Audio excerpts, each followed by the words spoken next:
အားလုံးပဲမင်္ဂလာပါ Top Sharing English Channel လေးကိုလေ့လာနေကြတဲ့ learners များအားလုံးပဲမင်္ဂလာပါဒီဗီဒီယိုလေးမှာဆိုလို့ရှိရင်အားလုံးကိုပြောပြပေးချင်တာက is နဲ့ are ကိုမှန်ကန်စွာအားလုံးကသုံးတတ်ကြပြီလားဒီ is နဲ့ are ကအရန်ကိုအခြေခံကြတယ် grammatical အရာပေါ့နော်အခြေခံကြတယ်ဆိုပေမဲ့ English စာကို level တစ်ခုရောက်နေတဲ့သူတွေမှာလည်းဒီ is နဲ့ are ကိုတချို့နေရာလေးမှာသုံးတဲ့နေရာမှာရှုပ်ထွေးနိုင်တယ်is သုံးရမလို့ are သုံးရမလို့ဖြစ်တာတွေကြုံမှုမှာပါကျမလည်းအဲ့လိုဖြစ်တယ်အခုလေးလာတော့မှသိရတာလေးတွေကိုဒါ sharing လုပ်ပေးမယ့်ဗီဒီယိုလေးဖြစ်ပါတယ် okay စလိုက်ကြရအောင် is your are ကလက်ရှိပြစ္ဆုတ်ပံကိုဖော်ပြနေတဲ့ present simple တွေဖြစ်တယ်နှစ်ခုစလုံးက present simple ပါပဲအခြေခံကြကြသိထားတာကတော့ is ကိုတော့ singular noun နေမှာဆိုလို့ရှိရင် is နဲ့သုံးပြီးတော့မှ plural noun ဆိုလို့ရှိရင်တော့ are နဲ့သုံးတယ်plural noun အပြင် noun ကပေါ့နော်တစ်ခုတည်းပိုတဲ့ noun တစ်ခုတည်းပိုတဲ့ noun တွေပါလာပြီဆိုလို့ရှိရင်တော့ are ကိုသုံးတယ်အများဆိုလို့ရှိရင်တော့ cats dogs ဒါတွေကအများကြီးဖြစ်တယ်တစ်ခုတည်းပိုတယ်ဆိုလို့ရှိရင် cat and dog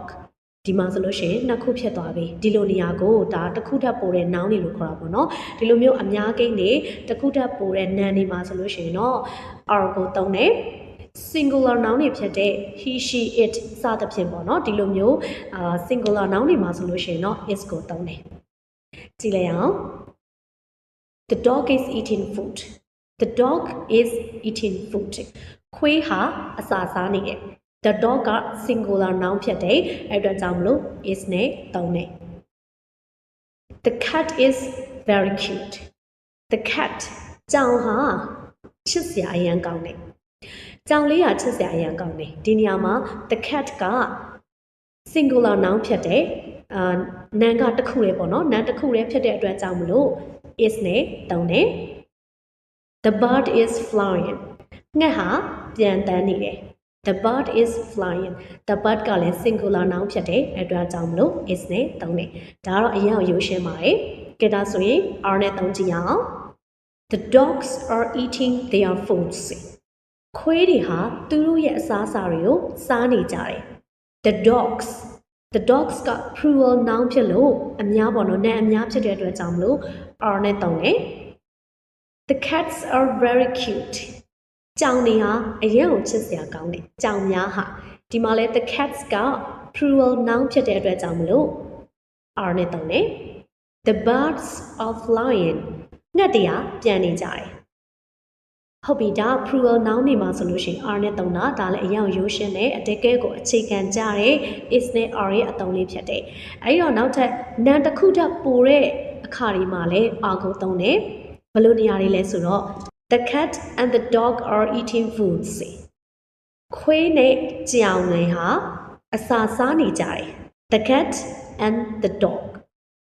ကြောင်ရဲ့ခွေးရဲ့ဒီမှာ noun ကတစ်ခုထပ်ပိုလာပြီကြောင်ရဲ့ခွေးရဲ့အဲ့အတွက်ကြောင့်မလို့ are နဲ့သုံးတယ် the cat and the dog are eating foods တစ်ချက်တတိထားမှာလားတစ်ခုတည်းပိုတဲ့ noun တွေတော့ပါတယ်ဒါပေမဲ့ and နဲ့ဆက်တာမဟုတ်ဘဲနဲ့ or ခံထားတယ်ဆိုလို့ရှိရင်နောက်က subject ကိုကြည့်ရမယ်အဲ့ဒီနောက်က subject က singular noun ဖြစ်နေတယ်ဆိုလို့ရှိရင်တော့ is နဲ့သုံးပြီးတော့ plural noun ဖြစ်နေတယ်ဆိုလို့ရှိရင်တော့ are နဲ့သုံးရမယ်ဥပမာလေးနဲ့ကြည့်လိုက်ရင်ပိုပြီးရှင်းသွားမယ်နော် The cat or the dog is eating food. The cat or the dog is eating food. ဒီနေရာမှာကြည့်လိုက် or ခံထားတယ် The cat ကြောင်သို့မဟုတ်ခွေးကြောင်ဒါမှမဟုတ်ခွေးဟာအစာစားနေတယ်သူက or ခံထားတဲ့အတွက်ကြောင့်မလို့အနောက်က subject ကိုကြည့်လိုက်မယ်အနောက်က subject က the dog က singular ဖြစ်နေတဲ့အတွက်ကြောင့်မလို့ is နဲ့သုံးရပါတယ်ရှေ့မှာကတော့ the cat and the dog ဖြစ်တဲ့အတွက်ကြောင့်မလို့ are နဲ့သုံးတယ် and ခံထားတယ်ပေါ့နော်ဒီမှာတော့ or the cat and the dog are the cat or the dog is နှစ်ခုခြားနာချက်ကိုတွေ့တယ်နော် the cat and the dogs are eating food ဒီနေရာမှာကြည့်လိုက် the cat or ခံထားတယ်ဒါပေမဲ့အနောက်က the dogs က plural noun ဖြစ်တဲ့အတွက်ကြောင့်မလို့ are နဲ့သုံးရတယ်အနောက်က subject ကအများဖြစ်နေတဲ့အတွက်ကြောင့်မလို့ are နဲ့သုံးပေးတာဖြစ်ပါတယ် the cat and the dogs are eating food နောက်တစ်ခု collective nouns တွေမှာ is နဲ့ are ကိုဘယ်လိုသုံးလဲကြည့်လိုက်ရအောင် collective nouns ဆိုတာဘာကိုပြောတာလဲဆိုလို့ရှိရင်အစုအဝေးအဖွဲ့အစည်းဒီတိကျဖြစ်နေတဲ့တိကျဖြစ်တည်နေတဲ့အဖွဲ့အစည်းလို့အပိုင်းခြားတစ်ခုပေါ့နော်ဒါမျိုးကို collective nouns လို့ခေါ်တယ်စုဝေးထားတဲ့အစုဝေးတစ်ခုပေါ့နော်ဥပမာ the people the committee the police family crew the government စသဖြင့်เนาะဒါတွေက collective nouns တွေဖြစ်တယ်အစုအဝေးတွေကိုပြောတာဖြစ်တယ်အရာဝတ္ထုတွေတိကျဖြစ်တည်နေတဲ့အဖွဲ့အစည်းတွေဒါကို collective nouns လို့ခေါ်တယ်အဲ့ဒီ collective nouns တွေမှာကြတော့ရောဘယ်လိုသုံးမလဲ American English မှာတော့ collective nouns တွေကိုအမြဲတမ်းသူက is နဲ့သုံးတယ်ဒါတော့ရှင်းတယ် American English မှာဆို is ပဲသုံးပေးလိုက်ပြီးတော့ British English မှာကြတော့ collective nouns ကို is ရော are ရောသုံးနိုင်တယ်ဒီနေရာမှာရှုပ်ထွေးမှုလေးတွေရှိနိုင်တယ်အဲ့တော့တေချာလေးကြည့်ရမယ်အရာဝတ္ထုဒီလူများစွာအတွက်ဆိုလို့ရှိရင်တော့ are ကိုသုံးတယ်သူကအဖွဲ့အစည်းတော့ဖြစ်တယ်ဒါပေမဲ့အဲ့ဒီအဖွဲ့အစည်းမှာတီးခြားတစ်ခုချင်းစီအတွက်အများကြီးပေါ့နော်ဆိုလို့ရှိရင်တော့ are ကိုသုံးတယ်အဖွဲ့အစည်းတစ်ခုလုံးအရာတစ်ခုလုံးအတွက်ဆိုလို့ရှိရင်တော့ is ကိုသုံးတယ်ဥပမာကြည့်လိုက်ရအောင်The government are working on new policies. ဒီနေရာမှာ the government are နဲ့သုံးထားတာဖြစ်လို့ဘယ်လိုအဓိပ္ပာယ်လဲဆိုရင်အစိုးရအဖွဲ့အစည်းများဟာမူဝါဒအသစ်ကိုလုပ်ကိုင်နေကြတယ်လှုပ်ဆောင်နေကြတယ်အစိုးရအဖွဲ့အစည်းတိုင်းအဖွဲ့အစည်းတစ်ခုချင်းစီကိုဒါဆိုလိုတာဖြစ်တယ် are နဲ့သုံးထားတာဖြစ်လို့ကဲဒါဆိုရင်ဒါကိုကြည့်ပါ The government is doing good jobအစိုးရဟာကောင်းတာလုပ်နေတယ်အစိုးရလုပ်တာကောင်းတယ်ပေါ့နော်ဒီမှာဆိုလို့ရှိရင် the government ကို is နဲ့သုံးထားတာဖြစ်လို့အစိုးရအဖွဲ့တစ်ခုလုံးကိုဆိုလိုတာဖြစ်တယ်ဒီနေရာလေးမှာလည်းသဘောပေါက်မယ်နော်ကိုပေါင်းဆိုလိုချင်တာလဲဆိုတာသိရမယ်အဖွဲ့အစည်းတော့ဖြစ်တယ်အဲ့ဒီအဖွဲ့အစည်းမှာတစ်ခုချင်းကိုဆိုလိုတယ်ဆိုလို့ရှိရင်တော့ are နဲ့သုံးပြီးတော့အဖွဲ့အစည်းတစ်ခုလုံးပါဝင်နေဆိုရင်တော့ is နဲ့သုံးလာပါတယ် The committee is considering the budget right now committee အဖွဲ့ဟာအခု budget ကိုစဉ်းစားနေတယ် committee ဆိုတာကလည်းဒါလူစုလူဝေးနဲ့ဖွဲ့စည်းထားတဲ့အဖွဲ့အစည်းကိုပြောတာပေါ့နော် committee ကအခု budget ကိုစဉ်းစားနေတယ်ဒီမှာဆိုရင် the committee is နဲ့သုံးထားလို့ committee အဖွဲ့အစည်းတစ်ခုလုံးကိုရည်ညွှန်းတာပါဒါကတော့ British English မှာသုံးတာပြောတာပါသူက British English မှာတော့ collective noun ဆိုရဲအဖွဲ့အစည်းအစုအဝေးအဖွဲ့အစည်းတွေမှာဆိုလို့ရှိရင်သူက is ရော are ရောသုံးနိုင်တယ် American English မှာဆိုလို့ရှိရင်တော့ is တစ်ခုတည်းပဲသုံးတယ်The government is working on new policies. အစိုးရဟာမူဝါဒအသစ်များကိုလှုပ်ဆောင်နေတယ်။သူကတော့ရှင်းတယ် is ပဲသုံးတယ် Our team is playing well today. ဒီမှာ our team က collective noun ဖြစ်တယ်။ကျွန်တော်တို့ရဲ့အသင်းပေါ့နော်။ကျွန်တော်တို့ရဲ့အသင်းဟာဒီနေ့ကောင်းကောင်းကစားနေတယ်။ The band ဆိုတာလေ ty ဆိုတာလေအဖွဲ့အစည်းသူကလူတွေနဲ့ဖွဲ့စည်းထားတာဖြစ်လို့ the band ကလည်း collective noun ပဲဖြစ်တယ်။ The band is playing on the stage. ty ဟာစင်ပေါ်မှာတီးခတ်နေပါတယ်နောက်တစ်ချက်ကတော့ police ဆိုတာကရဲအဖွဲ့အစည်းပြောပါပေါ့နော်ဒါ collective noun ဖြစ်တယ် police ဆိုလို့ရှိရင် American ပဲဖြစ်ဖြစ် British ပဲဖြစ်ဖြစ်သူက are ကိုပဲအမြဲတမ်းသုံးတယ် police ရဲ့နောက်မှာဆိုရင် are ပဲလိုက်တယ် is လုံးဝမလိုက်ရအောင်ဒါမှားပါတယ် The police are investigating the case ရဲတွေဟာဒီအမှုကိစ္စကိုစုံစမ်းစစ်ဆေးနေကြတယ်ရဲတယောက်ကဒီမှာလို့ပြောချင်တယ်တယောက်ကိုပဲကိုစားပြုမယ်ဆိုလို့ရှိရင် a police is here လို့ပြောမယ်ဆိုလို့ရှိရင်လုံးဝမှားတယ်သူက police ရဲ့အနောက်မှာ a police ဆိုလို့ရှိရင်သူကအနောက်ကis ကလိုက်လို့မရဘူးပေါ့နော်တကယ်လို့ရဲတယောက်ဒီမှာလို့ပြောချင်တယ်ဆိုရင်じゃဘယ်လိုပြောမလဲဆိုလို့ရှိရင် a police officer is here ရဲအရာရှိတယောက်ဒီမှာရဲအရာရှိတယောက်အဲ့လိုပြောချင်တယ်ဆိုလို့ရှိရင်တော့ is နဲ့သုံးလို့ရတယ် a police officer is လို့သုံးလို့ရတယ်နောက်တစ်ခုက mass nouns ဒီမှာအမြဲတမ်းသူက is လိုက်တယ် mass noun ဆိုတာဘာကိုပြောတာလဲဆိုရင် non count noun ဆိုတဲ့ရေတွက်လို့မရတဲ့အစုအဝေးနာမ်တွေကိုပြောတာပါဘာတွေလဲဆိုရင် water ရေတို့ sand သဲတို့ milk no ပေါ့နော်စသဖြင့်ရေတွက်လို့မရတဲ့အစုအဝေးရှိတဲ့နာမ်တွေမှာဆိုလို့ရှိရင် is နဲ့ပဲသုံးရတယ် The sand is too hard to walk onတဲဟာလမ်းလျှောက်ဖို့အတွက်ပူလို့နေတယ်ဒီမှာ the sand ကတော့ non count noun ဖြစ်တယ်ရေတွက်လို့မရတဲ့အစုဝေးနာမ်ဖြစ်တယ် water is necessary for life ရေဟာဘဝအတွက်မရှိမဖြစ်လိုအပ်တယ် water ရဲ့အနောက်မှာ is ပဲအမြဲတမ်းလိုက်ပါတယ် milk is good for weight loss no ဟာ weight ချဖို့အတွက်ကောင်းတယ်ဒါဆိုရင် is နဲ့ are ကိုသုံးတာလေးရတော့တော်တော်လေးသိသွားပြီလို့ထင်တယ်နောက်တစ်ခု there is နဲ့ there are there is there are ကလည်းတော်တော်လေးကိုသုံးတဲ့နေရာမှာပေါ့နော်ရှုပ်ထွေးတတ်တယ်တည်တည်ချာချာလေးကြည့်ရမှာဖြစ်ပါတယ် there is နဲ့ there are there is ကဆိုလို့ရှိရင် there is အနောက်မှာ singular noun ဒါမှမဟုတ်လို့ရှိရင် non count noun ရေးတွက်လို့မရတဲ့ noun တွေမှာပြီးတော့ singular ဖြစ်တဲ့တစ်ခုလေးပေါ့နော်တစ်ခုလေးဖြစ်တဲ့ noun တွေမှာဆိုလို့ရှိရင် there is ကိုသုံးတယ် there are ရဲ့အနောက်မှာဘာတွေလာလဲဆိုရင် plural noun ဆိုတဲ့ noun အများလာတယ် there are plus plural noun ပေါ့နော် there is a book on the table the ဘွဲပေါ်မှာစာအုပ်တစ်အုပ်ရှိတယ် there is a book က singular noun ဖြစ်တဲ့အတွက်ကြောင့်မလို့ there is နဲ့သုံးထားပါတယ် there is some sugar in the bottle there is some sugar in the bottle ပလင်းထဲမှာ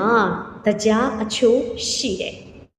sugar က non count noun ဖြစ်တယ်ရေတွက်လို့မရတဲ့ noun အစုဝေးပေါ့နော်အဲ့ဒါဆိုလို့ရှိရင်တော့သူက there is နဲ့သုံးရပါတယ် there is some sugar in the bottle there နဲ့သုံးကြည့်အောင် there are 5 books on the table တပွဲပေါ်မှာစာအုပ်5အုပ်ရှိတယ်5 books က plural noun ဖြစ်တဲ့အတွက်ကြောင့်မလို့ there are နဲ့သုံးရပါတယ် there are many opportunities to learn at this company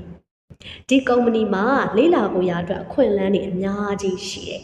many opportunities က plural noun ဖြစ်လို့ there are နဲ့သုံးထားတယ်နောက်တစ်ခုကကြတော့ there နဲ့တော့စတယ်ဒါပေမဲ့အနောက်မှာပေါ့နော် list တွေအရာဝတ္ထုတွေထပ်ပြီးတော့မှအများကြီးရှိသေးတယ်တစ်ခုချင်းပေါ့နော်အများကြီးရှိသေးတယ်ဆိုလို့ရှိရင်တော့ဘာကိုကြည့်မလဲအရှိဆုံးကအရာဝတ္ထုတစ်ခုကိုပထမဦးဆုံးအရှိဆုံးကအရာဝတ္ထုကိုကြည့်မယ်အဲ့ဒီအရာဝတ္ထုက singular ဖြစ်နေတယ်ဆိုလို့ရှိရင် there is နဲ့သုံးပြီးတော့အဲ့ပထမဦးဆုံးအရာဝတ္ထုက plural အများဖြစ်နေတယ်ဆိုလို့ရှိရင်တော့ there are နဲ့သုံးရပါတယ်ဥပမာကြည့်ရအောင် there are books pencils and a ruler on the table there are books စပွဲပေါ်မှာစာအုပ်တွေ pencils ခဲတံတွေ and နဲ့ a ruler ပေတံတစ်ချောင်းရှိတယ်ဒီမှာကြည့်လိုက်ပါသူက list တွေပေါ့နော်စာရင်းတွေအရာဝတ္ထုတွေအများကြီးပဲ books စာအုပ်တွေ pencils ခဲတံတွေ a ruler ပေတံတစ်ချောင်းဒီလို list တွေမှာဆိုရင်ရှေ့ဆုံးကိုကြည့်လိုက်မယ်ရှေ့ဆုံးကအရာဝတ္ထုက books စာအုပ်များဆိုတဲ့ plural noun ဖြစ်တဲ့အတွက်ကြောင့်မလို့ there are နဲ့သုံးရပါတယ် there is a cat and 2 dogs on the sofa ဒီမှာကြည့်လိုက် sofa ပေါ်မှာကြောင်တစ်ကောင်နဲ့ခွေးနှစ်ကောင်ရှိပါတယ်ဒီနေရာမှာဆိုလို့ရှိရင်မှားနိုင်တယ်နော်သူက and နဲ့သုံးထားပြီးတော့ a cat and 2 dogs ဆိုပေမဲ့ there နဲ့သုံးရတဲ့အခါမှာကျတော့ရှေ့ဆုံးကအရာဝတ္ထုကိုပဲကြည့်ရမယ်ရှေ့ဆုံးကအရာက a cat ဆိုတဲ့ singular noun ဖြစ်တယ်နာမ်တစ်ခုတည်းဖြစ်တဲ့အတွက်ကြောင့်မလို့ there is နဲ့သုံးရပါတယ်ဒီနေရာမှာရှုပ်ထွေးနိုင်တယ်တချို့ကြလဲ there are a cat and 2 dogs လို့သုံးတတ်ကြတယ်ဒါအမှားမှန်ရှုပ်ထွေးရတော့အခုချိန်ထိဖြစ်နေစေပါပဲgrammatical အရာဆိုလို့ရှိရင်တော့ there is a cat and 2 dogs on the sofa ကမှန်ပါတယ်နောက်တစ်ခု there is a kitchen a living room and a bedroom in my apartment ကျွန်တော်ရဲ့တိုက်ခန်းမှာ a kitchen မီးဖိုချောင်တစ်ခန်း a living room အိမ်ခန်းတစ်ခန်းနဲ့ a bedroom အိမ်ခန်းတစ်ခန်းရှိရဲ့ဒီမှာဆိုရင်လည်းသူက list တွေပဲเนาะအချက်တွေပဲမီးဖိုချောင်အိမ်ခန်း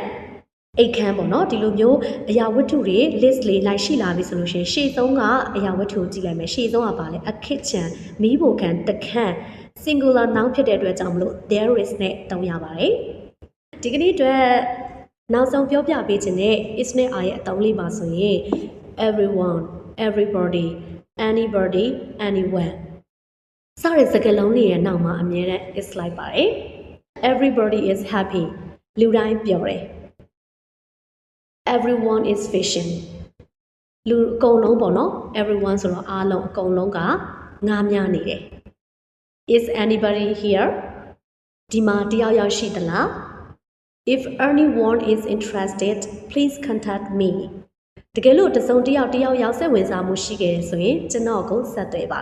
ဒီလိုမျိုး everybody everyone anybody anyone စတာတွေနဲ့ဆိုလို့ရှိရင်တော့ is နဲ့ပဲသုံးပါတယ် are နဲ့မသုံးပါဘူး everybody ဆိုလူတိုင်းထင်တာကလူတိုင်းဆိုတော့ဒါအများလို့ထင်တယ်เนาะထင်တတ်တယ်အဲ့အတွက်ကြောင့်မလို့ are နဲ့မှားပြီးတော့သုံးတတ်ပါတယ်မှားပါတယ် is နဲ့ပဲသုံးရမှာပါဒီကနေ့မှာတော့ top sharing English ပရိသတ်တွေအတွက် is နဲ့ are ကိုအသုံးပြုပုံလေးအခြေခံနေစပြီးတော့မှဒီမှားနိုင်တဲ့အမားလေးတွေရောပေါ့နော်ထည့်သွင်းပြီးတော့မှရှင်းပြပေးခဲ့တာဖြစ်တယ်သိကျင်တာလေးတွေထပ်ပြီးတော့ရှိသေးတယ်ဆိုလို့ရှိရင်လည်း comment box မှာမေးသွားလို့ရပါတယ်ရှင့်အားလုံးပဲအစနဲ့အဆုံးထိကြည့်ရှုပေးကြလို့ကျေးဇူးတင်ပါတယ်အင်္ဂလိပ်စာနဲ့ပတ်သက်ပြီးတော့ပုံမတိုးတက်ကြပါစေလို့ဆုတောင်းပေးနေနောက်နေ့မှာပဲပြန်လည်ပြီးတော့တွေ့ဆုံမယ်အားလုံးပဲ bye bye